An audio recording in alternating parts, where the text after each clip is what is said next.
Hi friends, welcome to Indian Recipes Tamil. நம்ம இன்னைக்கு ரொம்ப டேஸ்டியான தக்காளி ரசம் எப்படி பண்றதுன்னு பார்க்க போறோம். இது பண்றது ரொம்ப ஈஸி. நம்ம தக்காளி ரசம் பண்ணிட்டு இருக்கும்போதே வீடே கமகமன்னு மணக்கும். அவ்வளவுக்கு இது வாசனையாவும் இருக்கும், டேஸ்டாவும் இருக்கும். இப்போ வாங்க ஃப்ரெண்ட்ஸ் வீடியோக்குள்ள போய் இந்த ரெசிபி எப்படி பண்றதுன்னு பார்க்கலாம். ஃபர்ஸ்ட் இந்த ரெசிபி பண்றதுக்கு ஒரு மிக்ஸி ஜார்ல ஒரு கைப்பிடி அளவு பூண்டு சேர்த்துக்கோங்க, ஒரு கொத்து கருவேப்பிலை, 3 பச்சை மிளகாய், அதுக்கப்புறமா 1 டீஸ்பூன் அளவுக்கு சீரகம், 1 டீஸ்பூன் அளவு மிளகு. மிளகு உங்களுடைய காரத்துக்கு தகுந்த மாதிரி நீங்கள் சேர்த்துக்கலாம். 1 டீஸ்பூன் அளவுக்கு மல்லி சேர்த்துட்டு இது எல்லாத்தையும் குறப்பாக அரைச்சி எடுத்துக்கோங்க. பாருங்கள் இந்த மாதிரி. இது இப்போ ஒரு ஓரமாக இருக்கட்டும். நம்ம ரசம் தாளிக்க ஆரம்பிச்சிடலாம். அதுக்கு ஒரு கடாய் சூடுபடுத்திக்கோங்க. அதில் 1 டீஸ்பூன் அளவு எண்ணெய் சேர்த்துக்கோங்க, 1 டீஸ்பூன் அளவு நெய். ரசத்துக்கு எண்ணெய் அதிகம் செலவாகாது, அதனால் ரொம்ப கம்மியாக சேர்த்துக்கோங்க. எண்ணெய் சூடானதும் கடுகு உளுத்தம் பருப்பு போட்டு தாளிச்சுக்கோங்க. அதுக்கப்புறமா இதில் ஒரு 2-3 வரமிளகாயை கிள்ளி சேர்த்துக்கோங்க. கூடவே ஒரு கொத்து கருவேப்பிலையும் சேர்த்துட்டு நல்லா இதை பொரிய விடுங்க. நீங்கள் இந்த டைம்லையே பெருங்காயத்தூள் சேர்க்கலாம், ஆனால் நான் சேர்க்கலை, நான் கடைசியாக சேர்க்க போகிறேன். ஸோ இப்போ இந்த எண்ணெயில் நம்ம ஏற்கனவே குறப்பாக அரைச்சி வச்சுருக்கோம்ல, அந்த விழுதை சேர்த்துருங்க.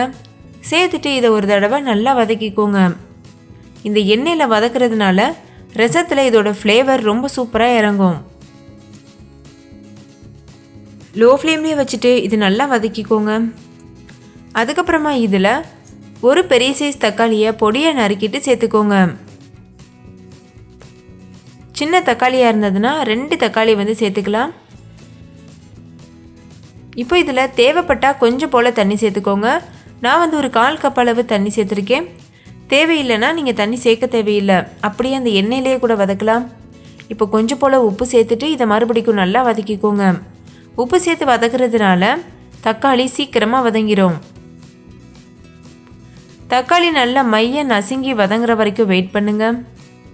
கரண்டி வச்சு லேசாக இது போல் நசுக்கி விட்டு கலந்தீங்கன்னா சீக்கிரமாகவே தக்காளி மசிஞ்சு வந்துடும். தக்காளி நல்லா வதங்கினதுக்கப்புறமா ஒரு கைப்பிடி அளவு மல்லி இலைகளை சேர்த்துக்கோங்க. சேர்த்துட்டு இதையும் நல்லா வதக்கிக்கோங்க. இப்போ இதெல்லாமே நல்லா வதங்கிருச்சு. இந்த டைமில் நம்ம புளி கரைசல் சேர்க்கணும். நான் ஒரு எலுமிச்சம்பழம் அளவு சைஸ் புளி எடுத்து தண்ணியில் 1/2 மணி நேரம் ஊற வச்சு நல்லா கரைச்சி வச்சுருக்கேன். அந்த தண்ணியை இப்போ சேர்க்குறேன். உங்களுக்கு தேவையான அளவு நீங்கள் தண்ணி சேர்த்துக்கலாம். நீங்கள் எவ்வளோ ரசம் வைக்க போகிறீங்களோ அந்த அளவுக்கு தண்ணி சேர்த்துக்கோங்க. நான் 2 கப் நிறையா தண்ணியில் ஊற வச்சுருந்தனால அந்த புளி தண்ணியே எனக்கு கரெக்டாக இருந்தது. இப்போ இது நல்லா மிக்ஸ் பண்ணிக்கலாம். கடைசியாக இதில் 1/4 டீஸ்பூன் அளவு மஞ்சள் தூள், 1/4 டீஸ்பூன் அளவு பெருங்காயத்தூள் இதெல்லாம் சேர்த்துட்டு நல்லா கலந்துக்கோங்க. கலந்துட்டு இது லேசாக நுர கட்டி வர வரைக்கும் வெயிட் பண்ணுங்கள். ரசம் ரொம்ப கொதிச்சிடக்கூடாது. கொதிச்சிருச்சுன்னா அதோடைய டேஸ்ட்டே கெட்டுரும். அதனால் இதில் ரொம்ப கவனமாக இருக்கணும். லேசாக நுரையாக வரும்.